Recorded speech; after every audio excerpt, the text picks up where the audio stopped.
ಬಿಜೆಪಿಯ double standard ಮತ್ತೊಮ್ಮೆ ಬಹಿರಂಗಕ್ಕೆ ಬಂದಿದೆ. ಧಾರವಾಡ ದಕ್ಷಿಣ ಕ್ಷೇತ್ರದ ಬಿಜೆಪಿ ಶಾಸಕ ಮತ್ತು ವಿರೋಧ ಪಕ್ಷದ ಉಪನಾಯಕ ಅರವಿಂದ್ ಬೆಲ್ಲದವರು ಈಗ ಸೋಷಿಯಲ್ ಮೀಡಿಯಾದಲ್ಲಿ ಎಕ್ಸ್ಪೋಸ್ ಆಗಿದ್ದಾರೆ. ಹಿಂದೂ ಯುವತಿ ವಚನ ಮತ್ತು ಮುಸ್ಲಿಂ ಯುವಕ ಆದಿಬಾ ಎಂಬುವರ ಮದುವೆಯಲ್ಲಿ ಖುದ್ದು ಹಾಜರಾಗಿ ಆಶೀರ್ವಾದ ಮಾಡಿದ್ದಾರೆ. ಈ ಕುರಿತಂತೆ ವಿಡಿಯೋಗಳು ಮತ್ತು ಸುದ್ದಿಗಳು ಸೋಷಿಯಲ್ ಮೀಡಿಯಾದಲ್ಲಿ ಹರಿದಾಡ್ತಿದೆ.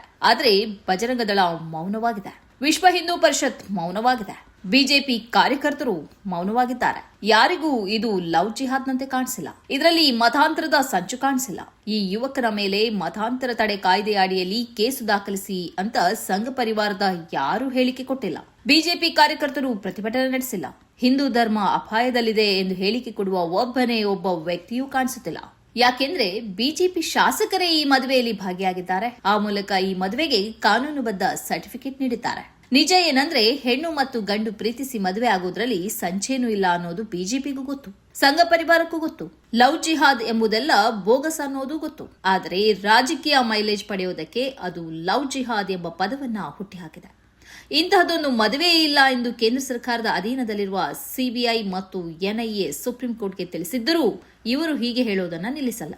ಯಾಕೆಂದ್ರೆ ಬಿಜೆಪಿಗೆ ಓಟು ಸಿಗುವುದೇ ಹಿಂದೂ ಮುಸ್ಲಿಂ ಎಂದು ವಿಭಜಿಸಿದರೆ ಮಾತ್ರ. ಮುಸ್ಲಿಮರನ್ನ ಅಪರಾಧಿ ಸ್ಥಾನದಲ್ಲಿ ನಿಲ್ಲಿಸೋದು ಮತ್ತು ತಮ್ಮ ವೋಟ್ ಬ್ಯಾಂಕ್ ಅನ್ನ ಭದ್ರಗೊಳಿಸುವ ಅತ್ಯಂತ ಸುಲಭ ಉಪಾಯ ಅನ್ನೋದು ಬಿಜೆಪಿ ನಾಯಕರಿಗೆ ಗೊತ್ತು. ಆದ್ದರಿಂದಲೇ ಅವರು ಆಗಾಗ ಲವ್ ಜಿಹಾದ್ ಹುಯಿಲೆಬ್ಬಿಸ್ತಾರೆ. ಮುಸ್ಲಿಂ ಹುಡುಗನನ್ನ ಹಿಂದೂ ಯುವತಿ ಪ್ರೀತಿಸಿದ್ರೆ ತಕ್ಷಣ ಅದಕ್ಕೆ ಲವ್ ಜಿಹಾದ್ನ ಟ್ವಿಸ್ಟ್ ಕೊಡ್ತಾರೆ, ಪ್ರತಿಭಟಿಸ್ತಾರೆ, ಹೇಳಿಕೆಗಳ ಮೇಲೆ ಹೇಳಿಕೆ ಕೊಡ್ತಾರೆ. ಆದ್ರೆ ಇದೇ ಬಿಜೆಪಿ ನಾಯಕರ ಮಕ್ಕಳು ಮುಸ್ಲಿಂ ಯುವಕನನ್ನ ಪ್ರೀತಿಸಿ ವಿವಾಹವಾಗಿರೋದ್ರ ಬಗ್ಗೆ ಎಲ್ಲೂ ಸುದ್ದಿ ಆಗದಂತೆ ನೋಡಿಕೊಳ್ತಾರೆ. ಮುರಳಿ ಮನೋಹರ್ ಜೋಶಿ ಅವರ ಮಗಳು ಮುಖ್ತಾರ್ ಅಬ್ಬಾಸ್ ನಖ್ವಿ ಅವರನ್ನ ವಿವಾಹವಾಗಿರೋದನ್ನ ಮುಚ್ಚಿಡ್ತಾರೆ. ಬಿಜೆಪಿ ನಾಯಕರ ಮಕ್ಕಳಲ್ಲಿಯೇ ಇಂತಹ ಅಂತರ್ಧರ್ಮೀಯ ಮದುವೆಗಳು ಧಾರಾಳವಾಗಿ ನಡೆದಿವೆ. ಆದ್ರೆ ಇದನ್ನ ಮುಚ್ಚಿಟ್ಟು ಬಡಪಾಯಿಗಳ ಮೇಲೆ ಹಲ್ಲೆ ನಡೆಸ್ತಾರೆ, ಅವರಿಗೆ ಕಿರುಕುಳ ಕೊಡ್ತಾರೆ.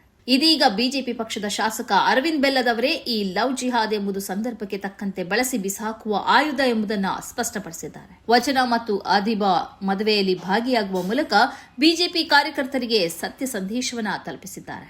ಲವ್ ಜಿಹಾದ್ ಎಂಬುದು ಓಟಿಗಾಗಿ ಹುಟ್ಟುಹಾಕಿರುವ ಪದವೇ ಹೊರತು ಇನ್ನೇನಲ್ಲ ಎಂಬುದನ್ನ ಬಿಜೆಪಿ ಕಾರ್ಯಕರ್ತರು ತಿಳಿದುಕೊಳ್ಳುವುದಕ್ಕೆ ಇದು ಸಕಾಲ. ಈ ಕಾರ್ಯಕ್ರಮದ ಪ್ರಾಯೋಜಕರು Gadiyar group of companies, specialized in piling and shoring, engineering consultancy, firefighting, steel structures, real estate. Office, SIT Tower, Silicon Oasis, Dubai, UAE.